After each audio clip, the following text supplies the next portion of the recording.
Hello YouTube artist, I'm Kelly Hernig and welcome to In the Studio. Today I wanted to talk to you about keeping records of your art and what's going on in your life. I have been doing this for a while and I thought I would share a couple of different ways that I've been doing it and what I'm doing this year, because this year has me really excited.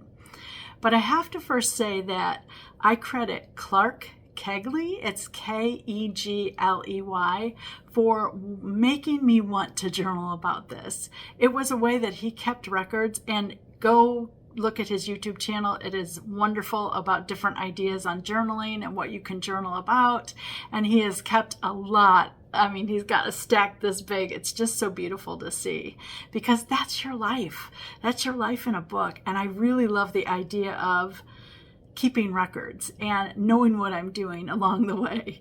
So in 2018, I think that's when I saw his first video.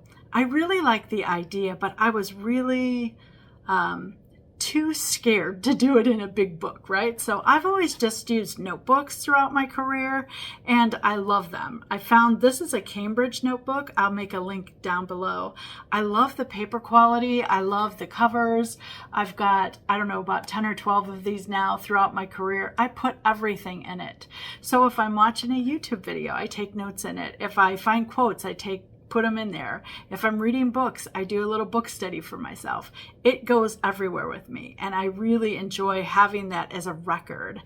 I date them. Always make sure that you date your journals so that you know what's happening when, and your time frame, your age, all of that. I like to keep that as a reminder of what we are, where we were, and what was going on at the time.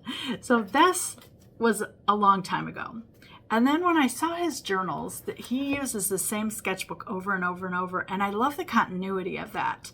But I just never found a sketchbook that I really loved. So what I did was, in 2019, I went along in a different way. I wanted to track my art journey specifically, and I did it inside this giant moleskine. Yes, this is the book I did it in. I actually have 2019 and 2020 in here. And what I did inside of this book, and I'll give you a preview of what the page looks like. Let me scoot back. So this is what my pages look like. Oh my gosh, they're big. So you can see I've got art in there. I've got photos in there. I've got magazine pieces. I've got whatever I needed. I've got some color palettes. I wanted to fill the page up, but I also wanted it to look very pretty, because this was kind of my art diary is the way I was looking at it. So in order for me to get rid of the big space, I used magazine pictures, because first of all, I had a stack of about 30 magazines that I needed to go through. But I also wrote like my goals. I wrote things that interested me, like this little piece here.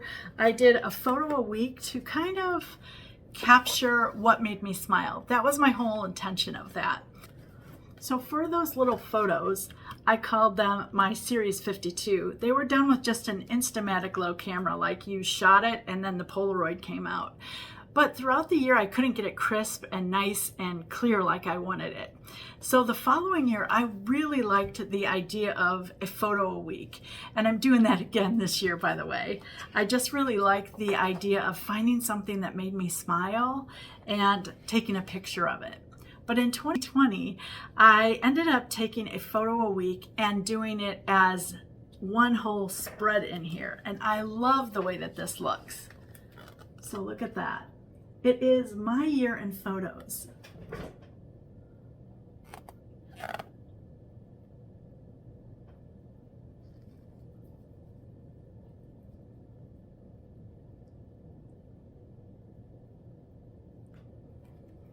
So when I decided to do this, it gives me a great reflection on what was going on, what I was enjoying, how I was seeing the world at that time.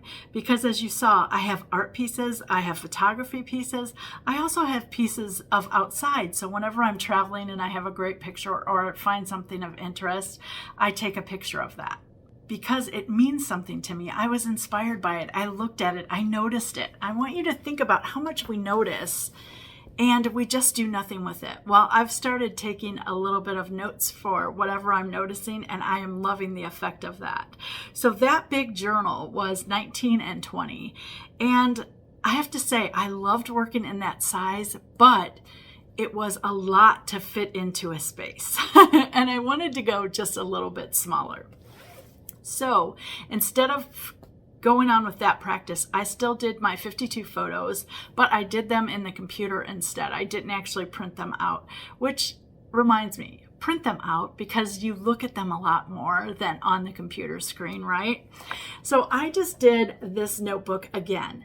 Now, I love writing and I love the idea of just keeping my notes. So I did this for 21, 22, 23. I have had a notebook all the way up to this year. I'm still working in a notebook. It's just, I'm using it differently. And then I came to 2022 and I was like, you know what? Let me try a little Moleskine, right? So this I carried along with me. It went everywhere with me. It went on my travels. It stayed here, but I found that it was too small. So you can see I went from that gigantic thing to this thing. It's just too small. I wasn't able to put a lot in it. And what happened was I got about halfway through it and I just kind of junked it and I just used it for other things. And that's okay too, because I still had this as my backup going, but this I just decided was not working for me. And then came 2023. I have a video on here about my 5 to 10 minute day practice, and I ended up calling it Circle of Delight. I also have a class on that. So what happens in this one? This I did in a sketchbook, like a big children's sketchbook, because again, it's a bigger size. Here's the Moleskine, right? So I knew I needed a bigger size in order to do this. And what happened here was I wanted to create art every single day. And that meant either an art supply, something from nature, something that I found, something that I discovered. It was all about what was going on in my life. And hopefully you've seen this journal before. So that is what each month looks like. So I've done a total flip through of this book, but you can see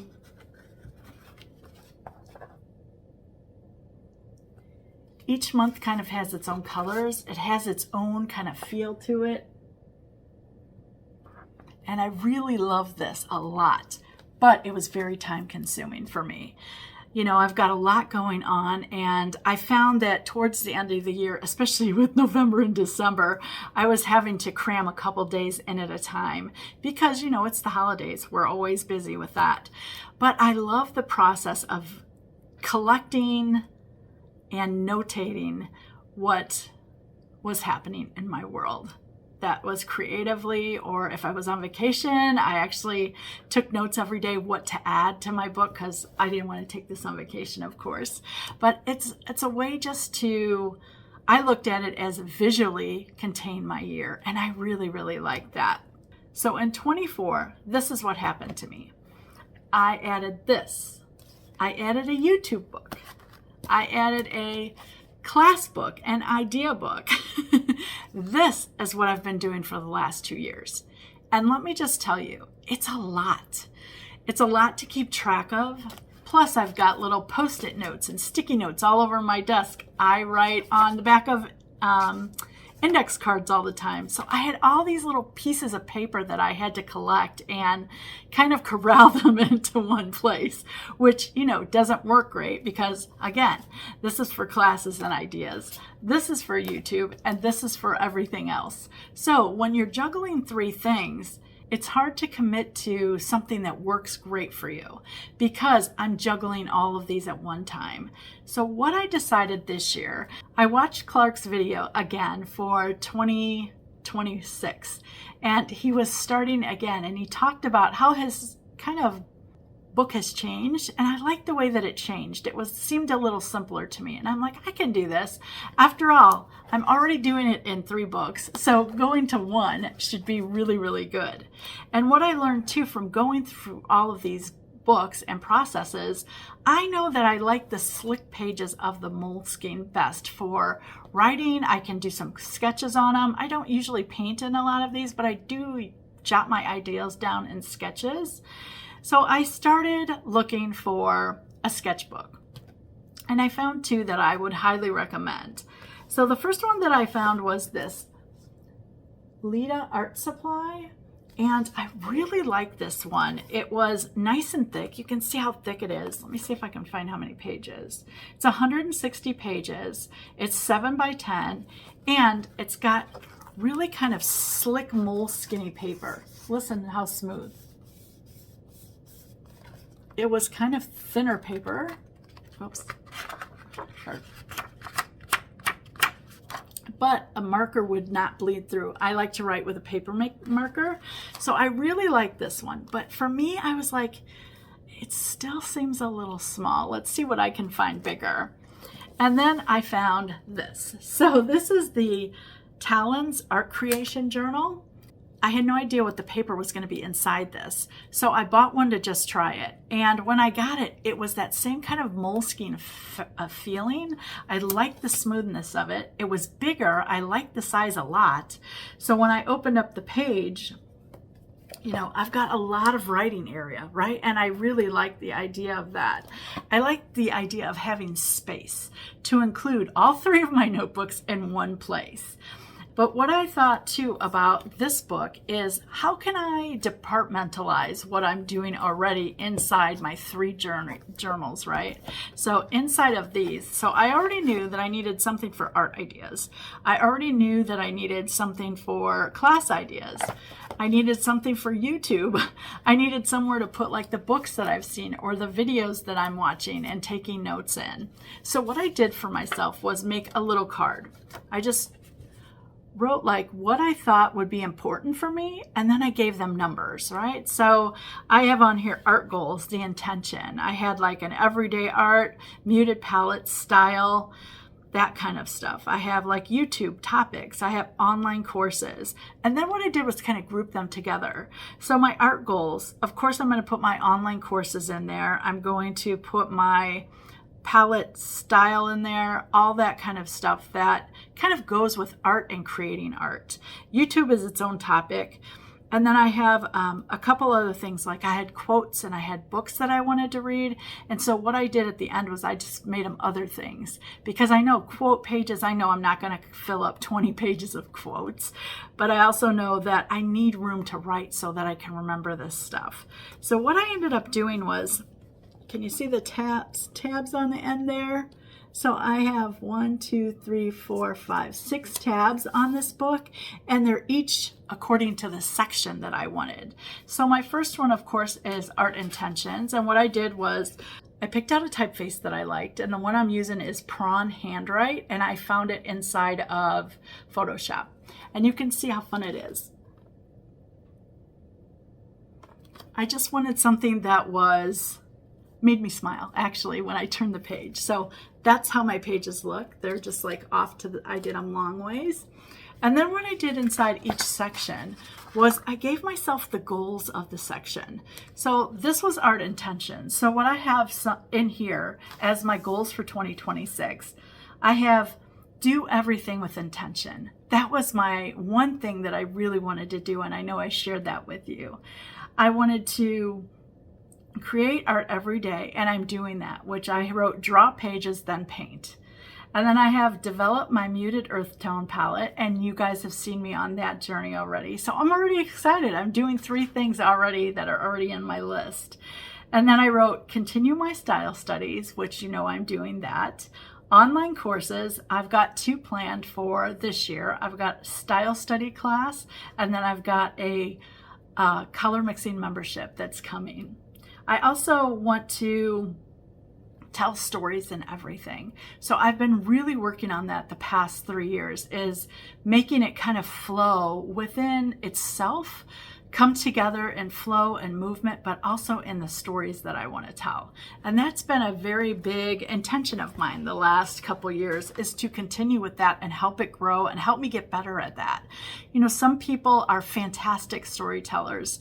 I have to work at it a little. I have to have it in my brain and like always make a mental note. Okay, how is the story continuing? Or am I continuing it with color? Am I continuing it with things? Am I continuing it with size? What is it that I'm continuing? So by keeping that in my mind and making a note of that to be mindful has been really, really nice. So the titles that I have in this big book are Art Intentions. I've got Style Study. I've got Story World. I've got YouTube. I've got classes that I'm taking because I am a definite note taker. So I know that I need a place that I can store it. And then I've got other things. And my other things are for, let's see what I have here.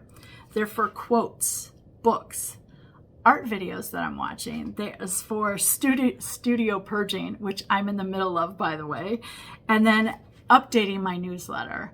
Next week is my 200th newsletter, and I'm so excited about that.